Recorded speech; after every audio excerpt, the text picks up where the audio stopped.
What if a magic curse actually existed? In 1987, Goiânia, Brazil, residents believed exactly that. A mysterious blue powder promised riches and healing. Children played with it. People rubbed it on their skin. But within weeks, victims' hair fell out, their organs failed, and 4 people simply died.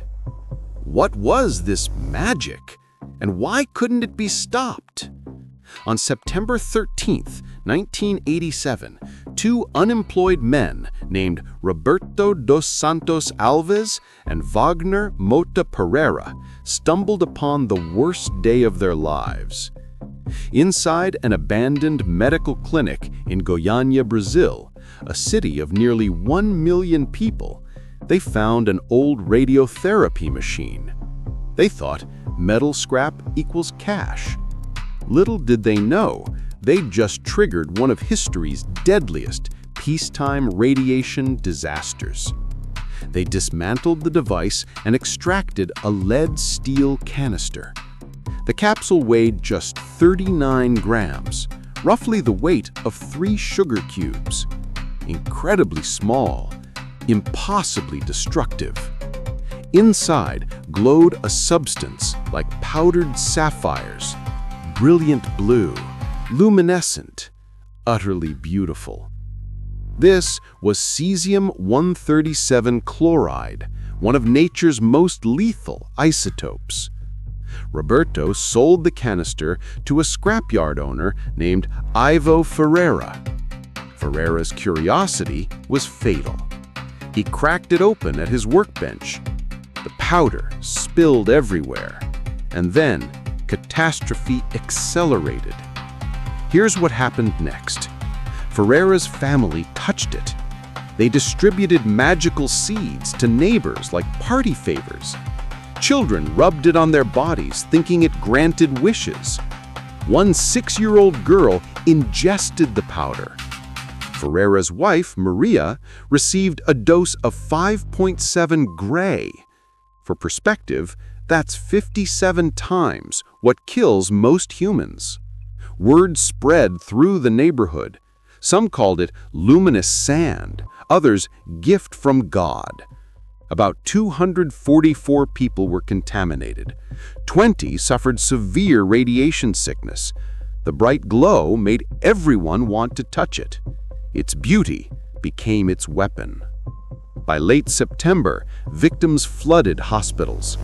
Their symptoms matched nothing doctors had seen: vomiting, hair loss, internal bleeding, skin burns with no visible fire. Finally, on September 29th, 16 days after the initial theft, a physician measured the canister's radiation. The needle went completely off the scale. The Brazilian government declared a public health emergency. International agencies mobilized. IAEA, International Atomic Energy Agency, classified it as the world's worst accident involving a medical radiation source, worse than any hospital mishap ever. 4 people died.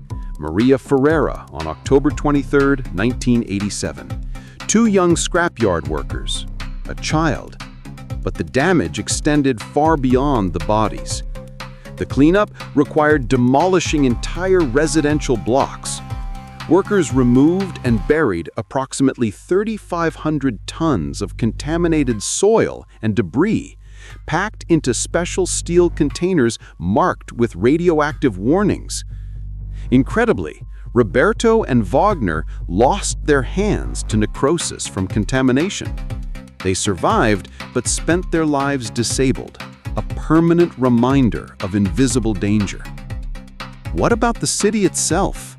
Cesium-137 has a half-life of 30 years. In 1987, it meant decades of contamination. Even today, nearly 4 decades later, traces remain detectable in Goiânia's soil. Scientists estimate that breast cancer rates in the affected area remain nearly double the Brazilian national average. The incident revealed a systemic failure. Local authorities knew the clinic housed radioactive equipment, yet they assigned just one security guard to protect an entire city. The government prioritized keeping the land in legal limbo over preventing disaster. The Goiânia disaster teaches us something uncomfortable. The deadliest radioactive threats aren't always nuclear power plants or weapons. They're forgotten medical devices, abandoned hospitals, outdated equipment sitting in junkyards. More than 100,000 people in Goiânia experienced indirect contamination. The radius of damage, both immediate and delayed, revealed how easily one 93-gram capsule could transform a modern city into a contamination zone. Today, strict international protocols govern radioactive sources because of Goiânia. Equipment gets tracked, sealed, audited. But thousands of old radiotherapy machines still exist in developing nations. The accident wasn't caused by bad luck. It was caused by negligence, poverty, and institutional indifference. The real horror of the Goiânia incident wasn't the blue glow or the deaths. It was the invisibility.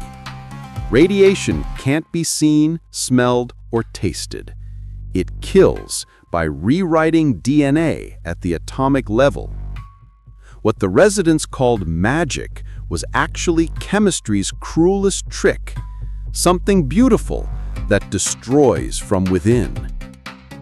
Today, if you visit Goiânia, the city looks normal, but underground, in soil and bones, in cancer statistics and shortened lifespans, the ghost of that blue powder lingers. The question isn't whether this could happen again, it's where the next forgotten capsule is waiting to be found.